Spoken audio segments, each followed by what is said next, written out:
નવી ટેસ્લા છે model Y અને આજે હું પહેલી વખત ઓટો પાયલટ મોડમાં ચલાવવાનો છું.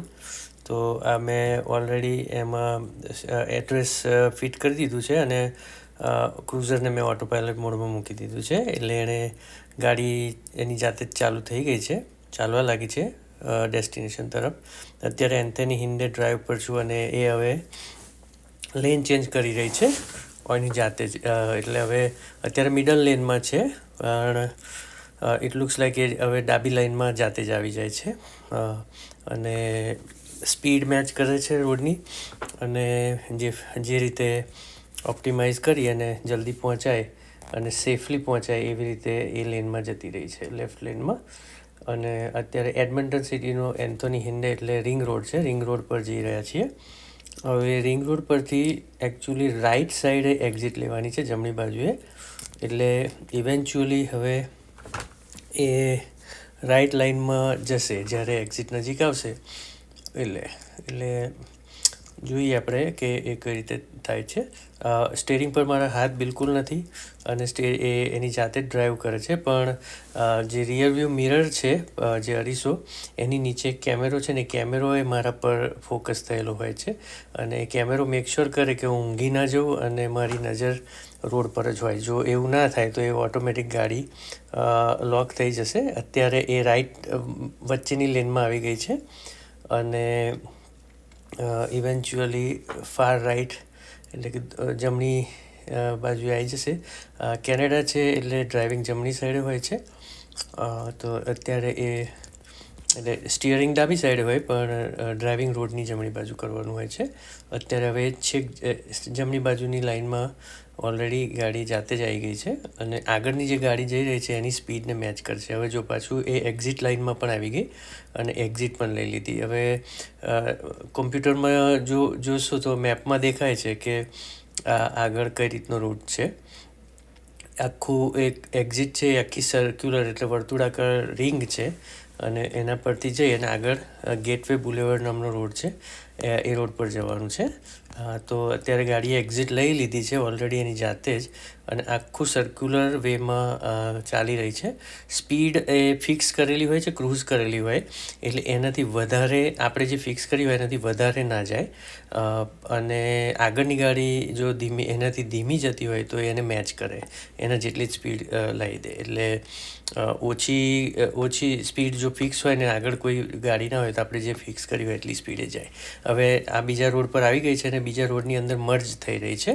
તો અંદર રોડ પર આવીને જો આ રોડની અંદર આગળ પાછળની ગાડીઓ બધું જાતે ચેક કરે છે. કોમ્પ્યુટર સ્ક્રીનમાં જોશો તો ખબર પડશે કે આજુબાજુ જે ગાડીઓ કેટલી છે, શું છે, એ બધું જ સ્ક્રીનમાં બતાવે છે. અને હવે આ રોડ પર થોડું આગળ જવાનું છે અને પછી રાઈટ ટર્ન લેવાનું છે, પણ અત્યારે એ મિડલ લેનમાં આવી રહી છે ગાડી, કારણ કે મિડલ લેન ખાલી છે અને ત્યાં ફાસ્ટ જઈ શકાય એમ છે. તો અત્યારે આ રોડ પર ચાલી રહી છે અને હવે 1-2 મિનિટમાં આપણે રાઈટ સાઈડ જવાનું છે. તો આપણે જોઈશું કે અત્યારે ગેટવે બુલેવર્ડ પર છીએ અને 34 એવન્યુ નામનો રોડ છે, ત્યાં આપણે રાઈટ લેવાનો છે.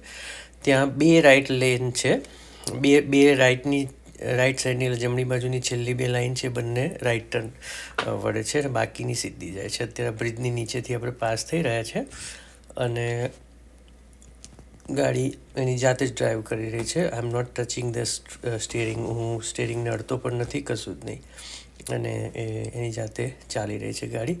અત્યારે મિડલ લેનમાં છે ને આગળની જે ગાડી જઈ રહી છે એની જોડે સ્પીડ મેચ કરેલી છે અને આપણે જે રોડની સ્પીડ પર ઓટોમેટિક મેપમાંથી સેન્સ કરી શકે છે. એનું એવું સેટિંગ આવે તો રોડની જે સ્પીડ લિમિટ હોય એ સ્પીડ લિમિટ સાથે પણ ગાડી મેચ કરે છે અને ઓવર સ્પીડ જતા હોય તો આપણને તરત વોર્નિંગ આપે છે. આ ગાડીએ ઓટોમેટિક રાઈટ લેનમાં આવી ગઈ છે, કારણ કે ઇવેન્ચ્યુઅલી હવે આપણે રાઈટ ટર્ન લેવાનું હશે, એટલે એ ત્યાં સુધી થોડું નજીક જશે અને આગળની ગાડીની સ્પીડ પ્રમાણે મેચ કરીને ચાલે છે. અત્યારે લગભગ 76 કિલોમીટર પર અવરની સ્પીડે ગાડી જઈ રહી છે અને રોડની લિમિટ છે 70, પણ મેં 80 સેટ કરેલી છે. એટલે હવે એ જો હવે એનાથી પણ રાઈટ લાઇનમાં આવી ગઈ છે. હવે જોશો તો લેફ્ટ લાઇનો જે બધી છે, આ 4 લેનનો રોડ છે. તો લેફ્ટ સાઈડે બધી જે ગાડીઓ છે એ બધી સીધી જવાની છે અને આપણે જમણી બાજુ વળવાનું છે. એટલે એ ઇવેન્ચ્યુઅલી તમે જોશો તો ડાબી બાજુની લાઇનમાં જે ગાડીઓ છે એ બધી ઊભી છે અને આપણી ગાડી ચાલે છે, કારણ કે જમણી બાજુ વળવાની લાઇન એટલી વધારે નથી, એટલે ગાડીઓ નથી બહુ. તો એ જશે અને અહીંયા જો રેડ લાઇટ નહીં હોય અને ગ્રીન લાઇટ હશે તો એનો ટર્ન કરશે, એટલે રાઈટ ટર્ન કરશે, એટલે જમણી બાજુએ વળશે. હવે જો અહીંયા 2 રાઈટ ટર્ન છે, રોડ ઉપર એરો પણ દેખાય અને અહીંયા there you go, એટલે ગ્રીન લાઇટ છે એટલે તેણે તરત જ રાઈટ ટર્ન લઈ લીધો અને આપણે 34 એવન્યુ પર આવી ગયા.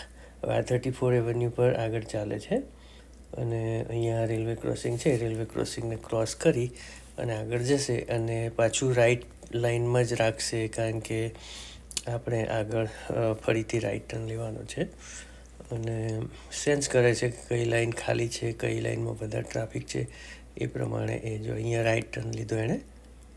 હવે અહીંયા આ પેડેસ્ટ્રિયન એટલે કે પગે ચાલનારા લોકોને પણ એ જોવે છે, સેન્સ કરે છે અને મેપમાં પણ બતાવે છે કે કોઈ આવી રહ્યું છે, એટલે ગાડી ઊભી રહી ગઈ છે. આપણે જોઈ શકીએ કે બાળકોને લઈને કોઈ પાસ થયું તો ગાડી ઊભી રહી હતી.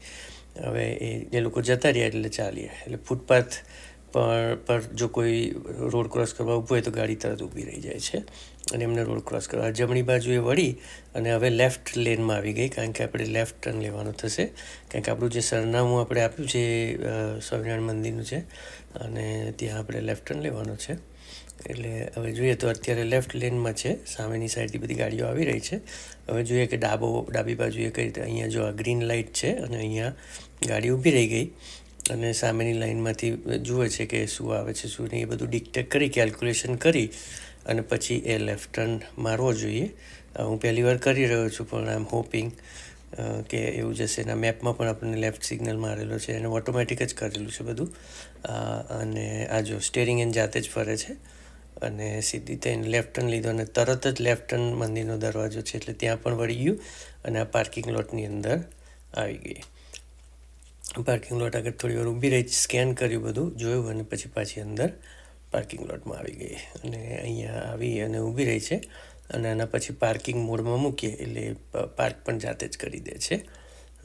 પણ અત્યારે આપણે અહીંયા સ્ટોપ થઈ છે, કારણ કે મારે બધાને ઉતારવાના છે, એટલે હું ઊભો રહ્યો છું. અને that's it. Thanks for watching. Subscribe, like, share.